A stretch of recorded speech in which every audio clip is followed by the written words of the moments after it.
में आपका क्या है कि समांतर चतुर्भुज का विकर्ण उसे दो सर्वांगसम त्रिभुजों में बांटता है। ये टॉपिक आपका चतुर्भुज चल रहा है, उसका पहला प्रमेय, ठीक है। समांतर चतुर्भुज का विकर्ण उसे दो सर्वांगसम त्रिभुजों में बांटता है। तो उसको लगाने के लिए आप क्या करेंगे, एक समांतर चतुर्भुज मान लीजिए ABCD है जिसका विकर्ण AC है। तो हमको ये दिखाना है कि त्रिभुज ABC का जो है वह त्रिभुज ACD के क्या है, सर्वांगसम। तो ये दिखाना है कि त्रिभुज ABC सर्वांगसम त्रिभुज ACD के। तो बहुत आसान है, लगाने से पहले इसको देख लिया जाए, ठीक है। तो देखिए ये समांतर चतुर्भुज जब है तो समांतर चतुर्भुज की विशेषता होती है क्या कि समांतर चतुर्भुज के सम्मुख भुजाएं बराबर होते हैं और समांतर भी होते हैं, ठीक है। तो अगर जो इस त्रिभुज और इस त्रिभुज को हम ले रहे हैं तो AB बराबर CD हो जाएगा, BC बराबर क्या हो जाएगा, AD हो जाएगा। और विकर्ण AC की बात करें तो यह विकर्ण AC त्रिभुज ABC में भी आ रहा है और आपका त्रिभुज ACD में भी आ रहा है, ठीक है। तो इस तरह से आप देख रहे हैं कि त्रिभुज ABC की तीनों भुजाएं त्रिभुज ACD की तीनों संगत भुजाओं के क्या है, बराबर हैं। इस नाते त्रिभुज ABC त्रिभुज ACD के क्या होगा, सर्वांगसम। तो प्रमेय तो आपका प्रूफ हो गया, बहुत आसान है, लिखेंगे कैसे। तो साधारण प्रतिज्ञा आपका हो गया, क्या प्रमेय, समांतर चतुर्भुज का विकर्ण उसे दो सर्वांगसम त्रिभुजों में बांटता है। तो दिया है के अंतर्गत आप लिखेंगे, दिया है ABCD एक समांतर चतुर्भुज है, ABCD एक समांतर चतुर्भुज है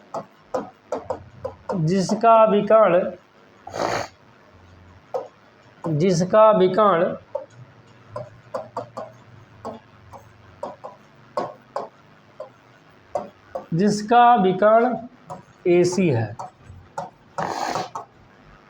ईस्ट के अंतर्गत क्या लिखेंगे आप, ईस्ट करना हेडिंग के तौर पे लिख सकते हैं, चाहे सिद्ध करना आप लिख सकते हैं, दोनों में से कोई भी लिख सकते हैं।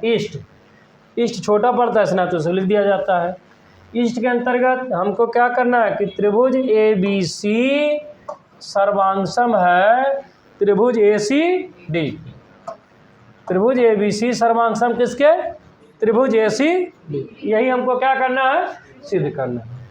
तो रचना की कोई आवश्यकता नहीं है क्योंकि ये जो प्रमेय आपका दिया गया है, थ्योरम जो आपका दिया गया है, ये मात्र किसी से जितना फैक्ट आपका दिया गया उतने से ही क्या हो जाएगा, ये प्रूफ हो जाएगा, ठीक है। तो उपपत्ति हेडिंग डालते हैं। उपपत्ति में हम लेने जा रहे हैं त्रिभुज ABC तथा त्रिभुज ACD, जिनको सर्वांगसम करना उन्हीं का नाम लिख रहे हैं। त्रिभुज ABC तथा त्रिभुज ACD में आपका AB बराबर CD होगा। AB बराबर किसके, CD। AB बराबर CD। रीजन क्या देंगे आप, समांतर चतुर्भुज की सम्मुख भुजाएं। यहाँ आपको देना पड़ेगा समांतर चतुर्भुज की सम्मुख भुजाएं हैं।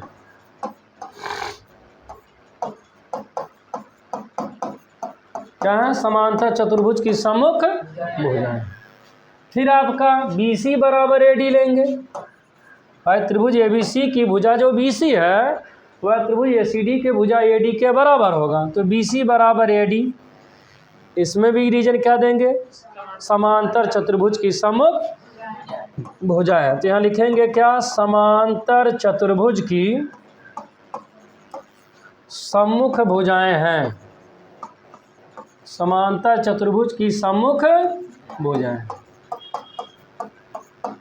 उसके बाद फिर आपका आई विकर्ण AC देख रहे हैं ना, तो ये त्रिभुज ABC लेंगे उसमें भी आ रहा है और त्रिभुज ACD लेंगे उसमें भी आ रहा है। तो यहाँ लिखेंगे AC बराबर AC बराबर AC। रीजन क्या देंगे आप यहाँ पे, उभयनिष्ठ।